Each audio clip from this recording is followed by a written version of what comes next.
श्रीमद् भगवद गीता के पास आपके हर प्रश्न का उत्तर है। चाहे आपकी कोई भी परेशानी हो, कोई भी इच्छा हो, श्रीमद् भगवद गीता आपके हर प्रश्न का उत्तर देती है, आपकी हर समस्या का हल देती है। चाहे वो परेशानी आपके मन की हो या धन की हो या आपके शरीर की हो या आपके रिश्तों की हो, आपको अपनी हर समस्या का उत्तर श्रीमद् भगवद गीता में जरूर मिलेगा। आज हम उसी श्रीमद् भगवद गीता के ऐसे 11 अनमोल उपदेश आपको बताएंगे जो आपकी पूरी जिंदगी बदल देंगे। बस आप इन बातों को वीडियो के अंत तक ध्यान से सुनिए। जो भी व्यक्ति इस वीडियो को अंत तक सुनेगा उसे अपनी जिंदगी, उसे अपनी हर परेशानी का हल अवश्य मिलेगा। उसे अपनी जिंदगी में जो कुछ भी चाहिए वो उसे जरूर मिलेगा। श्रीमद् भगवद गीता का सबसे पहला उपदेश यही है कि कोई अगर आपका अपना है या कोई आपसे बड़ा है तो उसका अपने प्रति गलत व्यवहार कभी भी सहन नहीं करना चाहिए। ये गीता का उपदेश हमारी जिंदगी से भी जुड़ा है। हम भी अपने मन की अधिकतर तकलीफों को ये सोचकर जिंदगी भर सहते रहते हैं कि ये तो मेरा अपना है, ये तो मेरा बड़ा है, इसको हम कैसे कुछ कह सकते हैं। हम अगर नहीं सहेंगे, कुछ कह देंगे तो हमारे रिश्ते ही खराब हो जाएंगे, हमारे रिश्ते ही समाप्त हो जाएंगे। पर सोचने की बात यह है कि उस व्यक्ति को आप अपना कैसे मान सकते हैं जो आपकी तकलीफों की वजह हो। अपना तो वो होता है जो हमारी तकलीफों को दूर कर दे। तो गीता का ये उपदेश है कि किसी को भी अपना फायदा मत उठाने दो, किसी को भी खुद पर जुल्म मत करने दो, क्योंकि आप जितना सहेंगे लोग आपको उतना सहने के लिए और मजबूर करेंगे। गीता का पहला अध्याय जिसका नाम अर्जुन विषाद योग और दूसरा अध्याय जिसका नाम सांख्य योग है, उसके आरंभ में अर्जुन ने श्री कृष्ण के आगे अपना दुख प्रकट किया है कि हे केशव, मैं कौरवों से कैसे युद्ध कर सकता हूँ। ये सब तो मेरे अपने ही हैं। मैं कैसे भीष्म पितामह और द्रोणाचार्य से युद्ध करूंगा, क्योंकि वो दोनों मेरे पूजनीय हैं। इसलिए इन गुरुजनों को मारने से तो अच्छा है मैं भिक्षा के अन्न को खाकर अपने जीवन का गुजारा करूं। और जिन कौरवों से मैं युद्ध करने जा रहा हूं वो सब धृतराष्ट्र के पुत्र मेरे भाई ही हैं, मेरे अपने ही हैं। इन सबको मारने से अच्छा है कि मैं सन्यासी बन जाऊं। तो श्री कृष्ण ने अर्जुन से कहा कि यह कौन अपना है और कौन पराया है। जो अधर्म करता है उसके साथ युद्ध करना तुझे मोक्ष और मुक्ति देगा। तू अपने इस मन के मोह को त्याग दे, नहीं तो सारा जग तेरी निंदा ही करेगा, तुझे डरपोक कहेगा।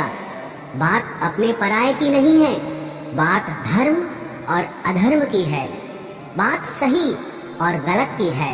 अगर तू गलत को सहेगा, उसका अंत नहीं करेगा, तो गलत करने वाले को और बल मिलेगा, वो और भी गलत करेगा। इसीलिए मन के मोह को त्याग करके तो युद्ध कर। महाभारत की एक और कहानी भी है। जब अर्जुन के पुत्र अभिमन्यु की युद्ध में मृत्यु हो जाती है तब अर्जुन बहुत दुखी होता है, रोने लगता है। वो श्री कृष्ण से कहने लगा कि मेरा पुत्र अभिमन्यु मर गया है, मैं ये दुख बिल्कुल भी सहन नहीं कर सकता, मैं भी अपने आप को समाप्त कर लूंगा। फिर भगवान श्री कृष्ण उसे आत्माओं के लोक में लेके गए, जहाँ अभिमन्यु आनंद से बैठा हुआ था, क्योंकि उसने क्षत्रियोचित व्यवहार किया, इसलिए उसे उत्तम पद की प्राप्ति हुई। जब अर्जुन अभिमन्यु के पास रोते रोते पहुंचा, अपने पुत्र को देखकर अर्जुन बहुत प्रसन्न हुआ। उसे गले से लगाकर कहने लगा कि हे पुत्र, तेरे बिना तो मैं जी ही नहीं सकता, मैंने तो अपने जीवन की आशा का ही त्याग कर दिया है। तो अभिमन्यु कहने लगा कि आप कौन हैं? अर्जुन बोला, मैं तेरा पिता हूँ, तू मेरा पुत्र है अभिमन्यु। तो अभिमन्यु कहने लगा कि कौन पिता कौन पुत्र, मेरे हजारों जन्म हुए हैं, किसी जन्म में आप मेरे पिता बनते हैं और किसी जन्म में मैं आपका पिता बनता हूँ। आत्मा का न कोई माता होता है न कोई पिता होता है। जब अर्जुन ने देखा कि मेरा पुत्र मुझे पहचान भी नहीं रहा तो उसका सारा मोह खत्म हो गया। इसलिए गीता के इस उपदेश को ठीक से समझ लो कि यहाँ कोई अपना पराया नहीं है। जो बुरे वक्त में, तकलीफ के वक्त में हमारा साथ दे, सिर्फ वही हमारा अपना है, बाकी सब पराए हैं। गीता का दूसरा उपदेश ये है कि जो चला गया है कभी उसका दुख मत करो, और जो आने वाला है उसकी बिल्कुल भी चिंता मत करो। जब महाभारत का युद्ध चल रहा था तब अर्जुन ने श्री कृष्ण से कहा कि अगर ये युद्ध हुआ तो करोड़ों लोग मारे जाएंगे। जो सैनिक और योद्धा इस युद्ध में मारे जाएंगे उनकी स्त्रियों का क्या होगा, समाज कैसे आगे बढ़ेगा, और भी बहुत सी बातें अर्जुन ने विस्तार से कही हैं। तो भगवान श्री कृष्ण ने कहा, अशोच्या नन्व शोचस्त्वं प्रज्ञावादांश्च भाषसे गतासून अगतासूंश्च नानु शोचन्ति पंडिताः। श्री कृष्ण बोले, हे अर्जुन, तू बड़ी बड़ी ज्ञानियों जैसी बातें करता है, लेकिन जो सच में ज्ञानी होता है, वो जो लोग मर चुके हैं, जा चुके हैं या एक दिन जाने वाले हैं, उनकी चिंता नहीं करता है, उनका दुख नहीं करता है। तेरे हाथ में कुछ भी नहीं है, तू चाहकर भी कुछ कंट्रोल नहीं कर सकता। जीवन और मरण ये तो प्रकृति की नियति है। इसीलिए जो ज्ञानी होता है वो किसी के मरने पर भी रोता नहीं है। ज्ञानी जन ना ही बीते हुए कल का शोक करते हैं और ना ही आने वाले कल की चिंता करते हैं। इसीलिए जो होने वाला है वो होकर ही रहता है, और जो नहीं होने वाला है वो कभी नहीं होगा। ऐसा निश्चय जिसको समझ में आ जाता है, जिसकी बुद्धि में आ जाता है, उसे कभी कोई चिंता नहीं सताती, कोई दुख नहीं सताता। हमारे सारे दुखों का कारण ही यही है। या तो हम जो वक्त गुजर चुका है उसे सोच सोच कर परेशान होते रहते हैं, या भविष्य की चिंता कर करके खुद को बीमार कर देते हैं, नष्ट कर देते हैं। गीता का ज्ञान हमें यही सिखाता है कि ना तो हम बीता हुआ कल बदल सकते हैं और ना ही आने वाले कल पर कंट्रोल कर सकते हैं। हमारे हाथ में सिर्फ वर्तमान है, सिर्फ आज का ही पल है। हमारा 98% तनाव और चिंताएं भूतकाल और भविष्यकाल के बारे में सोचते रहने से होता है। हम हमेशा उसी में ही जीते रहते हैं, मगर वर्तमान में कभी नहीं जीते, इस पल को कभी नहीं जीते। जब आप वर्तमान का पूरा आनंद लेना सीख जाओगे तभी आपकी जिंदगी से तनाव कम होगा, चिंताएं खत्म होंगी। वर्तमान में जीना एक बहुत बड़ी उपलब्धि है। हमारे हाथ में भी सिर्फ आज का ही पल है। हमें जो भी करना है आज ही करना है। कभी भी ये सोचकर समय को नष्ट नहीं करना चाहिए कि अभी मेरे पास बहुत समय बचा है। एक गुरुजी ने अपने एक शिष्य को पारस का पत्थर दिया। उनका वो शिष्य बहुत आलसी था, हर काम को कल पे टाल देता था। तो गुरुजी ने उससे कहा कि मैं तुझे ये पारस पत्थर दे रहा हूँ। इस पारस पत्थर से जब तू लोहे को स्पर्श कराएगा तो वो लोहा स्वर्ण बन जाएगा, सोना बन जाएगा। और ये पारस पत्थर मैं तुझे 1 महीने के लिए दे रहा हूँ। जब 1 महीना समाप्त हो जाएगा तब मैं तुझसे ये पत्थर वापस ले लूंगा। तब तक तू इस पत्थर को अपने पास ही रख। गुरुजी का वो शिष्य बाजार में लोहा खरीदने के लिए गया। जब बाजार में वो लोहा खरीदने पहुंचा तो उसे लोहे का वो रेट बहुत महंगा लगा। उसने कहा थोड़े दिन रुक के ले लूंगा, जब लोहे का रेट कम हो जाएगा। पर उसकी बुद्धि में ये बिल्कुल नहीं आया कि इस लोहे को मैं सोना बनाकर बहुत अधिक धन बना सकता हूँ। लेकिन उसके मन की सुस्ती, उसके मन का आलस्य, उसकी वजह से उसने उस काम को कल पे टाल दिया। ऐसे ही करते करते पूरा महीना समाप्त हो गया। फिर गुरुजी उस शिष्य के पास आ पहुंचे कि बताओ तुमने कितना सोना बनाया। शिष्य बोला कि मैंने तो अभी सोना बनाना शुरू भी नहीं किया। तो गुरुजी ने कहा मुझे मेरा वो पारस पत्थर वापस चाहिए। शिष्य बोला कि नहीं, मुझे थोड़ा वक्त दीजिए, मैं थोड़ा सोना बनाना चाहता हूँ। गुरुजी ने कहा कि ये पारस पत्थर पूरा 1 महीना तेरे पास था पर तू कुछ नहीं कर पाया, लेकिन अब समय समाप्त हो चुका है। ऐसे ही ये हमारा जीवन है, हमारी जिंदगी है, और ये समय ही पारस पत्थर है। हम समय के एक एक पल से अपने जीवन को सोना बना सकते हैं, लेकिन हमें ये लगता है कि हमारे पास बहुत समय बचा है, एक दिन जिंदगी को जी लेंगे, एक दिन जिंदगी में खुश हो जाएंगे। लेकिन वो दिन कभी नहीं आता और हम जिंदगी भर भागते रहते हैं, चिंता करते रहते हैं, दुखी होते रहते हैं, लेकिन जिंदगी को जीना, खुश रहना हम भूल जाते हैं। इसलिए गीता का ज्ञान हमें ये सिखाता है कि आप आज में जीना सीखो, इस पल में जीना सीखो। गीता का तीसरा उपदेश यह है कि मौत से डरना बिल्कुल व्यर्थ है। श्री कृष्ण ने गीता में कहा है कि ये संसार मृत्यु लोक है, जिसका भी जन्म हुआ है वो एक दिन जरूर मर जाएगा, जिसका आरंभ हुआ है उसका अंत अवश्य होगा। हम इसे रोक नहीं सकते। जैसे हम रोज कपड़े बदलते हैं, वैसे ही हमारी आत्मा नया शरीर धारण करती है। मृत्यु सिर्फ इस जीवन का एक नया आरंभ है, इस जीवन का अंत नहीं है। आत्मा कभी नहीं मर सकती और ना ही उसे कोई मार सकता है। लेकिन मौत का डर मनुष्य को सबसे ज्यादा लगा रहता है। मौत का दुख भी इंसान को सबसे ज्यादा होता है। एक पेड़ में दो पक्षियों का जोड़ा रहता था। उन दोनों को एक दूसरे से बहुत प्रेम था। उन्होंने साथ जीने मरने की कस्में खाई थी। एक दिन वहां एक शिकारी आया और उसने एक तीर चलाकर वहां पेड़ पर बैठे मादा पक्षी को मार दिया। तो वो अकेला नर पक्षी रोने लगा कि मैं तुम्हारे बिना कैसे जी पाऊंगा। तुम्हारी जगह मेरी मृत्यु आ जाती, मेरा जीवन तुमको मिल जाता। वो रो रो के बहुत विलाप करने लगा। इतने में ही उस शिकारी ने दूसरा तीर चलाया और उस नर पक्षी को भी मार दिया। वास्तविकता में ये कहानी हमारी ही है। हम भी रोते रहते हैं जब कोई मरता है तो, लेकिन हमें ये नहीं पता कि एक न एक दिन हमारा भी जीवन समाप्त हो जाएगा। हम भी उसी मृत्यु के पेड़ पे ही बैठे हैं। लेकिन शरीर का मिटना हमारा अंत नहीं है। श्री कृष्ण ने अर्जुन से कहा कि हे अर्जुन, तेरे और मेरे अनंत जन्म हुए हैं। तुझे कुछ भी याद नहीं है, लेकिन मुझे सब याद है। जो व्यक्ति इस सत्य को समझ ले कि मैं यहाँ इस संसार में कुछ समय के लिए आया हूँ, उसकी जिंदगी के सारे झगड़े, सारे दुख, सारी चिंताएं ही समाप्त हो जाएंगी।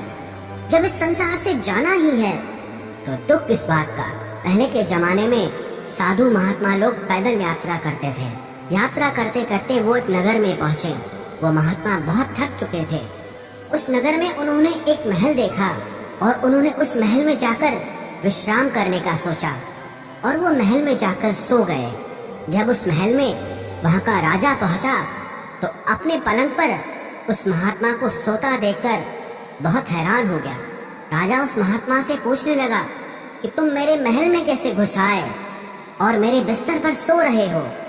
महात्मा कहने लगा, ये तुम्हारा महल है, मुझे तो लगा ये धर्मशाला है। तो राजा ने कहा, आपको मेरा महल धर्मशाला कैसे लगा?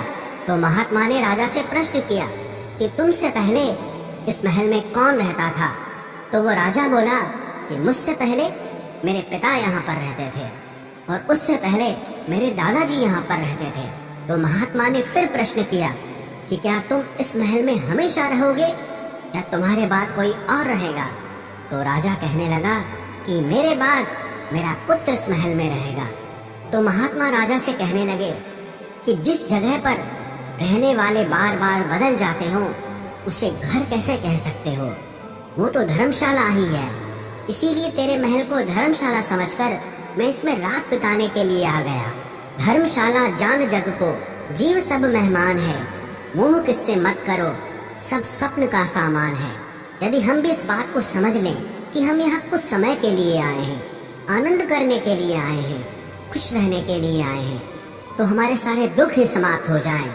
जब हम अपना मोह यहाँ जमा लेते हैं, अपना दावा यहाँ जमा लेते हैं कि ये मेरा है, इसे मैं छोड़ नहीं सकता, इसके बिना मैं जी नहीं सकता, तो हमारा जीवन दुखों से भर जाता है। इसलिए जीवन में मृत्यु का भय त्याग करके जीवन का प्रतिपल आनंद लेना चाहिए। गीता का चौथा उपदेश, मन और विचारों को कंट्रोल किए बिना जीवन में कभी शांति और सुकून मिलने वाला ही नहीं है। अर्जुन ने श्री कृष्ण से कहा कि मेरा मन सही गलत सब कुछ जानता है, फिर भी मेरे विचार और मेरा मन मुझसे कंट्रोल नहीं होता। मैं जो करना चाहता हूँ वो कर नहीं पाता हूँ, और जो नहीं करना चाहता हूँ वो मेरा मन मुझसे जबरदस्ती करवाता है। इसीलिए मैं बेचैन हो गया हूँ, मुझे शांति प्राप्त नहीं हो रही। तो श्री कृष्ण ने अर्जुन से कहा, उसके लिए तुझे अपने मन और विचारों से डिटैच होकर अपने मन और विचारों को सही दिशा में ले जाने की प्रैक्टिस करनी होगी, अभ्यास करना होगा। और ये एक दिन का काम नहीं है। जब तक तू अपने मन और विचारों की गुलामी का त्याग नहीं करता, तब तक तुझे जीवन में कभी शांति नहीं मिलेगी। एक राजा था, वो बहुत बेचैन और परेशान रहता था। एक दिन वो अपने गुरुजी के पास गया और उनसे कहने लगा कि मेरा मन बहुत बेचैन है, मैं बहुत परेशान हूँ, मैंने पूरे संसार को जीत लिया है, सब कुछ है मेरे पास, पर मैं खुश नहीं हूँ, मेरे मन में सुकून नहीं है, शांति नहीं है। तो गुरुजी ने राजा से कहा कि तुम्हारे नगर में अगर कोई ऐसा व्यक्ति है जिसने सुकून को प्राप्त कर लिया है, शांति को प्राप्त कर लिया है, तुम उसका एक बार कुर्ता पहन लो तो तुम्हारे जीवन में भी शांति आ जाएगी। राजा बहुत प्रसन्न हो गया कि ये तो बहुत आसान काम है। वो अपने राजमहल में आया और राजसभा में वो सबसे कहने लगा कि आप लोगों में से जो भी शांत हो चुका हो, जिसे सुकून मिल गया हो, वो अपना कुर्ता मुझे दे दे। वो बदले में जितना भी धन मांगेगा मैं उसे दे दूंगा। सब लोग एक दूसरे का मुंह देखने लगे। पैसों का लालच आया, लेकिन सबको एक दूसरे की सच्चाई पता थी, क्योंकि किसी की जिंदगी में भी शांति और सुकून नहीं था।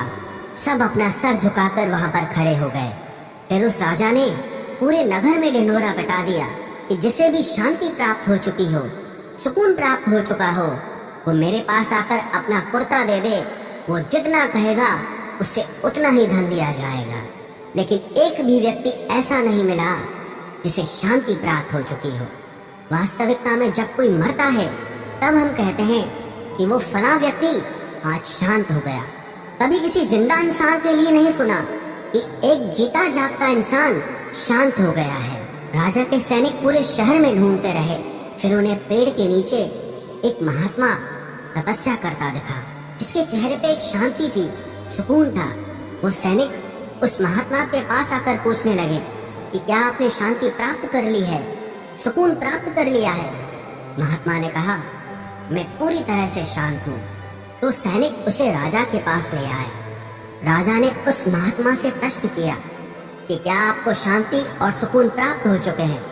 वो महात्मा कहने लगे, महाराज, मैं पूरी तरह से शांत हूँ, मुझे कोई चिंता नहीं, मुझे किसी चीज की लालच नहीं, मुझे कोई इच्छा नहीं है।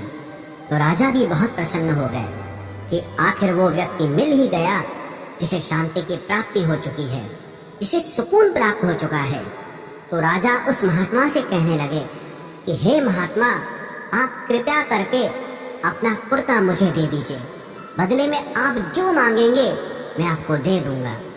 वो महात्मा कहने लगे कि महाराज, सुकून और शांति तो मुझे मिल चुके हैं, लेकिन क्या करूं, मेरे पास कुर्ता ही नहीं है पहनने के लिए जो मैं आपको दे सकूं। जब राजा ने उस महात्मा की ये बात सुनी कि इस महात्मा के पास कुर्ता भी नहीं है पहनने के लिए, उसके बाद भी ये महात्मा एकदम शांत है, इसके जीवन में सुकून है, मैं सारी जिंदगी धन को जोड़ने में लगा रहा, दुनिया जीतने में लगा रहा, लेकिन मुझे शांति नहीं मिली, सुकून नहीं मिला। क्योंकि शांति और सुकून बाहर की चीज नहीं है, अपने भीतर की चीज है। इसीलिए जब तक कोई व्यक्ति अपने मन और विचारों को कंट्रोल नहीं करता, तब तक उसके जीवन में सुकून और शांति नहीं आती। और गीता का उपदेश हमें यही सिखाता है कि जीवन में शांति चाहिए तो मन को शांत करना सीखो। गीता का 5वां उपदेश ये है कि वासना, क्रोध और लालच सर्वनाश का कारण है, नरक का द्वार है। जिस भी मनुष्य में ये 3 अवगुण होते हैं, वो हमेशा दूसरों को दुख पहुंचाकर अपने ही सुख और स्वार्थ की पूर्ति करता रहता है। किसी भी चीज की हद से ज्यादा वासना करना और क्रोधी स्वभाव होना और मन में लालच होना उसके जीवन के सुख को समाप्त कर देते हैं, उसके सारे रिश्तों में जहर भर देते हैं। इन्हें नर्क का द्वार इसीलिए कहा गया है क्योंकि जिस इंसान में अत्यधिक क्रोध है, लालच है, वासना है, उसका पूरा जीवन जहर से भर जाता है। उसको मरने के बाद नहीं, जीते जी यहीं पर नर्क का दर्शन होता है। गीता का छठा उपदेश यह है कि सब भगवान एक ही हैं, कोई छोटा बड़ा नहीं है। सब एक परब्रह्म परमात्मा के अलग अलग रूप और नाम हैं। श्री कृष्ण ने गीता के 10वें अध्याय विभूति योग में बताया है कि जितने भी जगत के देवी देवता हैं वो सब मेरी ही विभूति है। मैं ही शिव हूँ, मैं ही इंद्र हूँ, मैं ही यक्षराज कुबेर भी हूँ, मैं ही अग्निदेव हूँ, देवताओं के गुरु बृहस्पति भी मैं हूँ, समुद्र भी मैं ही हूँ, अक्षरों में ओम भी मैं ही हूँ, काल का महाकाल भी मैं ही हूँ, सारे जगत का नाश, उत्पत्ति और पालन करने वाला भी मैं ही हूँ। श्री कृष्ण ने अर्जुन से कहा कि मेरी विभूतियों का कोई अंत नहीं है, इसलिए सब भगवान, सब नाम, सब देवता मेरे ही रूप हैं। इसीलिए तो किसी भी देव या ईश्वर में कभी भेद बुद्धि मत करना, कभी किसी को छोटा बड़ा मत समझना। और गीता का उपदेश हमें ये सिखाता है कभी भी किसी दूसरे के इष्ट को छोटा नहीं समझना चाहिए या इस बात पर झगड़े फसाद नहीं करने चाहिए कि कौन बड़ा है और कौन छोटा है। गीता का 7वां उपदेश ये है, सुख की इच्छा ही आखिर में हमारे दुखों का कारण बनती है। श्री कृष्ण ने अर्जुन से कहा कि मनुष्य जितना सुखों की लालसा और इच्छा करता है उतना ही उसकी इंद्रियां सुख भोग में आसक्त हो जाती है, उतना ही इंसान का मन संसार के सुख और आकर्षण का गुलाम बन जाता है। और जितना सुख के पीछे भागेगा उतना ही उसे दुख के अनुभव से भी गुजरना पड़ेगा, क्योंकि ये संसार का नियम ही है।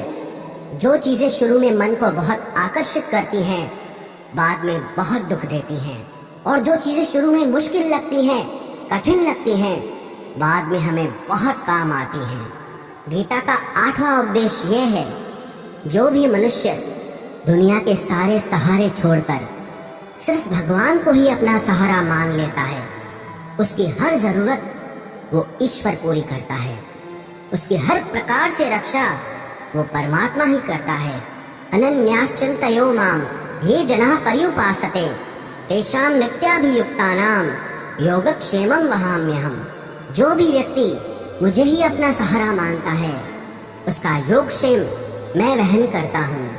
योगक्षेमं वहाम्यहम् अर्थात जो चीज नहीं मिली है उसकी प्राप्ति कराना उसका नाम योग है, और जो चीज जीवन में मिली हुई है उसकी रक्षा करना उसका नाम क्षेम है। तो श्री कृष्ण कहते हैं जो मुझ पे डिपेंड हो जाते हैं उनको जो चाहिए वो मैं जरूर देता हूँ और उनकी हर प्रकार से मैं रक्षा भी करता हूँ। गीता का 9वां उपदेश ये है कि इस संसार में हमारा कुछ भी नहीं है। गीता सार में आपने कई बार सुना होगा कि तुम्हारा क्या गया जो तुम रोते हो, तुम क्या लाए थे जो तुमने खो दिया, तुमने क्या पैदा किया जो नष्ट हो गया, तुमने जो लिया यहीं से लिया, जो कुछ भी दिया यहीं पर दिया। जो आज तुम्हारा है कल किसी और का होगा, क्योंकि परिवर्तन इस संसार का नियम है। कल तक जिसके बिना आप जी नहीं सकते थे आज उनसे कोई रिश्ता ही नहीं है, बातचीत तक नहीं है। कहाँ गए वो जीवन भर के सारे रिश्ते, वो सारे मित्र जो साथ जीने मरने की बातें करते थे, आज पता भी नहीं कि वो लोग कहाँ चले गए। ये संसार परिवर्तनशील है, सब लोग यहाँ बदल जाते हैं, हर रिश्ता बदल जाता है, और तो और ये हमारा शरीर भी हर दिन बदल रहा है। बचपन से जवानी, जवानी से बुढ़ापा, और एक दिन ये शरीर हमारा साथ छोड़ देता है। तो किसके लिए रोना और किसकी चिंता करना। हम सारी जिंदगी चीजों को, रिश्तों को, जिंदगी को बनाने में, सजाने में, संवारने में लगे रहते हैं, लेकिन एक दिन सब कुछ बिखर जाता है। सारी जिंदगी जिस संपत्ति, जिन रिश्तों के लिए हम लड़ते रहते हैं, एक दिन सब कुछ छोड़ करके हमें इस दुनिया से जाना पड़ता है। गीता का 10वां उपदेश हमें ये सिखाता है कि किसी से भी हद से ज्यादा मोह कभी मत करना। श्री कृष्ण ने गीता का पूरा ज्ञान ही अर्जुन के मोह को नष्ट करने के लिए कहा है। ये मोह ही है जो इंसान को सबसे ज्यादा रुलाता है। मोह इतना बलवान है कि शेर जैसे इंसान को भी गीदड़ बना देता है। जो अर्जुन युद्ध में देवताओं से भी जीत गया, पर अपने रिश्तेदारों को युद्ध में देखकर उसका हाथ कांपने लगा। वो बोला, हे केशव, मेरे हाथ में धनुष पकड़ने की ताकत भी नहीं बची है, मेरे हाथ कांप रहे हैं, मैं युद्ध नहीं कर पाऊंगा। ये मोह इतना पेनफुल होता है जिसकी पीड़ा ना सह पाने के कारण कई लोग अपनी जिंदगी खत्म कर देते हैं, आत्महत्या तक कर लेते हैं कि उस व्यक्ति के बिना हम जी नहीं पाएंगे। जीवन में किसी से भी हद से ज्यादा मोह करोगे तो जीवन भर पीड़ा का ही सामना करना पड़ेगा। जो व्यक्ति अपने मोह से बाहर नहीं आता, उसका सब कुछ उससे छिन जाता है, उसकी सारी खुशी खत्म हो जाती है। इसीलिए गीता का ज्ञान बार बार यही सिखाता है कि अपने मन के मोह को त्याग करके आप बलवान बनो, बुद्धिमान बनो, सत्य के दर्शन करो कि वास्तविकता क्या है। क्योंकि हमारा मोह हमें हमेशा झूठ ही दिखाता है, झूठ पे ही विश्वास दिलाता है और दिल में झूठी उम्मीदें जगाता है। और ये ही हमारे दुखों का सबसे बड़ा कारण है। हम ही मोह कर लेते हैं, हम ही लोगों से उम्मीदें लगा बैठते हैं, पर वास्तविकता बिल्कुल अलग होती है। लोग वैसे नहीं होते जैसे हम मान लेते हैं, जैसा हम समझ लेते हैं, क्योंकि मोह के कारण हमें सच्चाई नहीं दिख पाती, लोगों का असली चेहरा नहीं दिख पाता। इसीलिए गीता का उपदेश हमें ये सिखाता है कि जीवन में अगर आनंद और प्रसन्नता से रहना है तो किसी में भी हद से ज्यादा मोह कभी मत करना। गीता का 11वां उपदेश ये है कि इस दुनिया में अगर आए हो तो दुख तो मिलेगा ही मिलेगा। दुख से कभी घबराना मत, दुख से कभी डरना मत। श्री कृष्ण ने गीता में कहा है कि ये संसार दुखालयम अशाश्वतम है, अर्थात ये संसार दुखों का घर है। जैसे औषधालय में औषधि मिलती है, पुस्तकालय में पुस्तकें मिलती है, चिकित्सालय में चिकित्सा होती है, वैसे इस संसार को भी श्री कृष्ण ने एक नाम दिया है, दुखालय, जहाँ पर दुख मिलता हो। दुख तो यहाँ हर किसी के जीवन में आता ही है, लेकिन अगर दुख आया है तो सुख भी आएगा। इसीलिए दुख से कभी डरना नहीं चाहिए, क्योंकि ये संसार दुखालय भी है और अशाश्वत भी है। अशाश्वत का मतलब ही यही होता है कि यहाँ परमानेंट कुछ भी नहीं है, यहाँ सब कुछ बदल जाता है। दुख सुख में बदल जाता है और सुख दुख में बदल जाता है। सम्मान अपमान में और अपमान सम्मान में बदल जाता है। खुशी दर्द में और दर्द खुशी में कभी भी बदल जाती है। जीत हार में और हार जीत में जहाँ कभी भी कुछ भी बदल सकता है। कुछ भी परमानेंट नहीं है, ना ही हम परमानेंट हैं, ना ही हमसे जुड़ी कोई चीज यहाँ पर परमानेंट है, क्योंकि ये संसार अशाश्वत है, शाश्वत नहीं है। यहाँ सब कुछ बदलने वाला है, यहाँ कुछ भी परमानेंट नहीं रहेगा। तो आपका दुख भी परमानेंट नहीं रहेगा, इसलिए दुख से कभी भी डरना नहीं चाहिए। गीता का ये उपदेश हजारों साल पुराना है, लेकिन आज भी नए से नया है। पूरे विश्व में गीता को सबसे ज्यादा पढ़ा गया है और सबसे कम समझा गया है। श्रीमद् भगवद गीता के ये उपदेश अगर कोई व्यक्ति ठीक से समझ ले और उसे अपनी जिंदगी में उतार ले तो ये पक्की बात है, वो अपनी जिंदगी में जो चाहे वो हासिल कर सकता है। अपने जीवन की हर समस्या से वो एक पल में बाहर आ सकता है। श्रीमद् भगवद गीता के इस दिव्य उपदेश को हमें बार बार सुनना चाहिए, हर रोज सुनना चाहिए। जब भी जीवन में कोई चिंता या परेशानी आए तो एक बार इस उपदेश को जरूर सुन लेना और मन में ये विश्वास रखना कि गीता का ये उपदेश आपकी जिंदगी की हर परेशानी में आपको राह अवश्य दिखाएगा।